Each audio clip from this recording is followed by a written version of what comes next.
actually carried out geophysical survey in so many states in the country. Politically, in 1987, that was when we do what you now call the zero-party election. The things you use to earn money are there.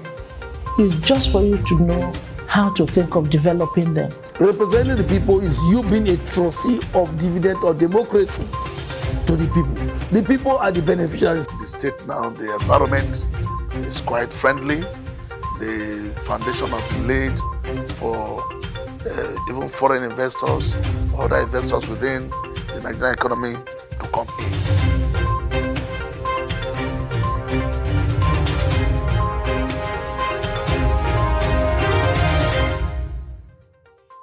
It's interesting to have you join us once more on the biggest personality television program, Delta Scope, a program that profiles the good works of some social, economic, and political leaders, their achievements, their works, their contributions to the prosperity of Delta State and Nigeria at large. My name is Isioma Adigwe. Our media crew met with a very interesting personality. He is a pioneer of Paul and Company, an estate surveying and valuation firm. He is an accomplished real estate professional, both locally and internationally, in asset valuation, property development, project management, and managerial skills with a track record in improving return in invested capitals. He is also known for his passion for acquiring and disseminating knowledge on trends in global valuation. His philanthropic work has funded many youth entrepreneurship programs to the state, making them independent. He was one-time commissioner for works in Delta State and, of course, a senatorial aspirant in Delta North Senatorial District. Let's meet Honorable Paul Osaji.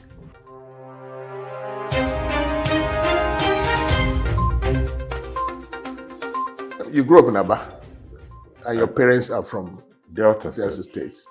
Why Aba? Is it that your father was a trader because all your parents were traders, or they were teachers? My father worked in Nigerian breweries, Aba. I grew up there. Actually, I was born in Kano. He was working in Nigerian breweries, Kaduna.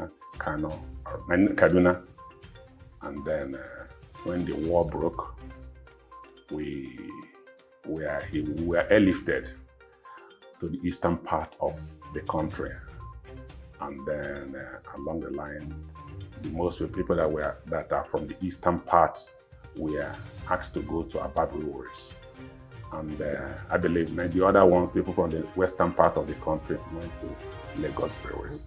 That was how I found myself in Aba as a child, and then we were there when the war, the eastern part of, when the bridge was cut off, we now remained in Aba. And interestingly, Nigerian breweries, they took care of us during that war period. And then that was how I found myself. And then after the war, we went back and I went to elementary school, secondary school in Aba. And of course, I went to university in River State University of Science and Technology.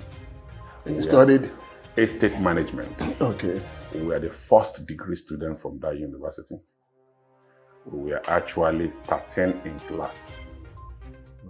And to date, because of the way we were taught, because it was a hands-on, we were the first group of people that were trained. Technical student, I will use the word technical because I have a technical degree. I have a Bachelor of Technology. We're the first group of people to have Bachelor of Technology in Nigeria. The university was actually fashioned along the line with University of Technology in Kumasi. Okay. And then that was it. And then the essence was to bridge the gap to make sure that we are hands-on, not only knowing the theory, we also know how to practice. Okay. And that we are trained to be self-starters. When you finished from UST Port Harcourt, where did you go after youth service? After my youth service, I went to Lagos to work with Adebi Shona Co, a firm of chartered estate surveyors. there, and then that's where I trained. And because of the nature of the type of my profession, I was there, did all my pupillage there. And then thereafter, I went home. I went to America. I did a lot of courses in plant and machinery valuation. That's my area of specialization. Plant and machinery valuation is a special aspect of my profession. When we hear of estate management, Yes. We look at blocks and bricks. We don't look at plants and machineries. So maybe you have to tell us more about plant and machinery valuation. We know about estate valuation.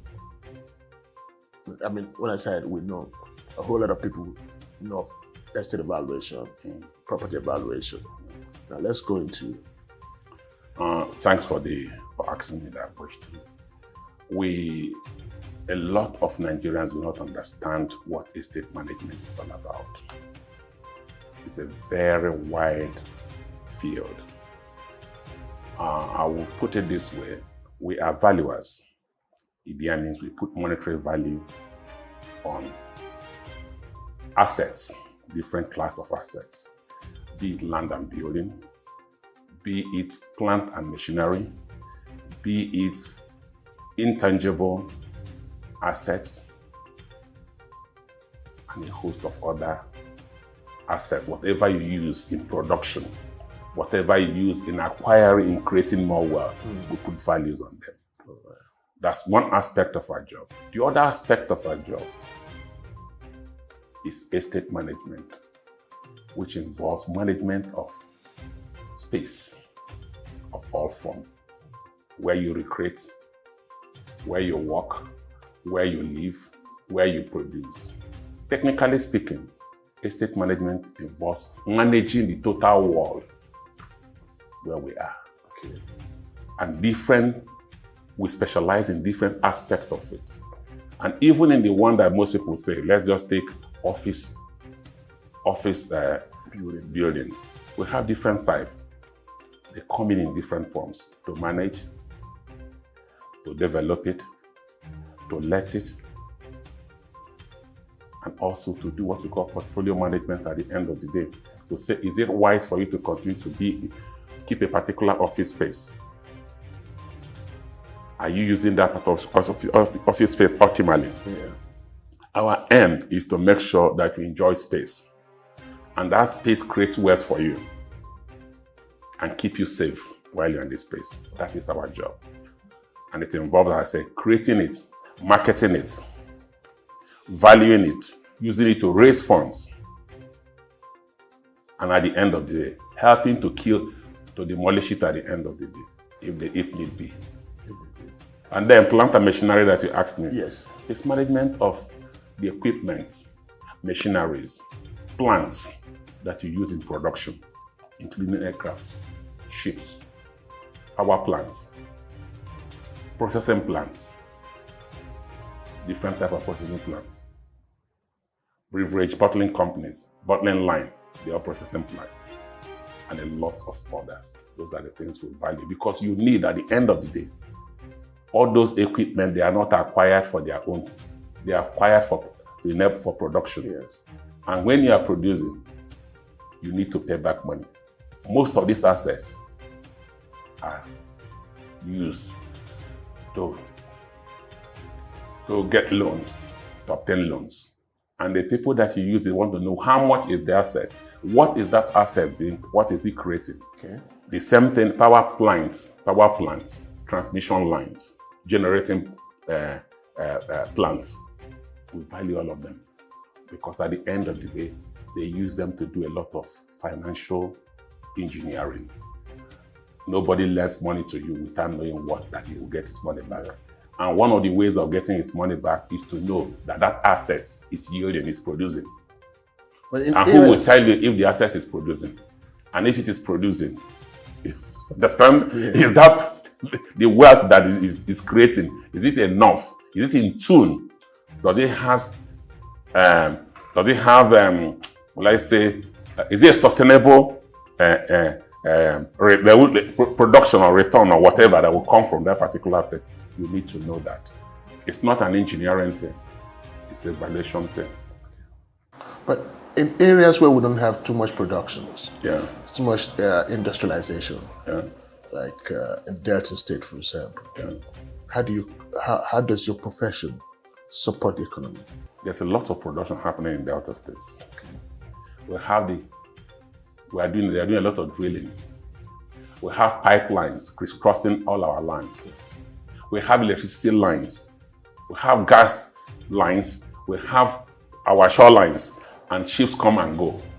Equipment are used to haul in and remove things into that ship. Terminals. They're all there. Of course, we have an airport. Let me now go back. The pipelines, where do they pass? On our land. Therefore, they need to pay for passing on our land. They need to pay for passing our land because you are passing the oil through our land and you are creating issues at the end of the day. The government will take care of those issues that you create, environmental issues that you create. Where do you think they will get the resources to take care of that? You will say, no, they get money from federal government. That is not correct. They do get, but it's not completely correct. The local government areas, the states, need to earn from that particular thing. They are tenable. And from those tenement rates where you have all the rigs, where you have all the pipelines, local government will get a lot of revenue from them. Are they aware of this? They should be aware of it, but they tend to ignore it and then defer to what federal government says. It's not correct. It's an arm of government. They don't pay enough to take care of their day-to-day issues, local government issues and state government issues. Federal government takes their own money. And again, federal government, most of this oil drilling thing, they are in joint venture with other proprietors. If they claim that federal government should not pay tax for transporting their oil through our pipe on our land, the government, their partners should pay, because at the end of the day, they earn. Did they pay the local government and the state for that earning?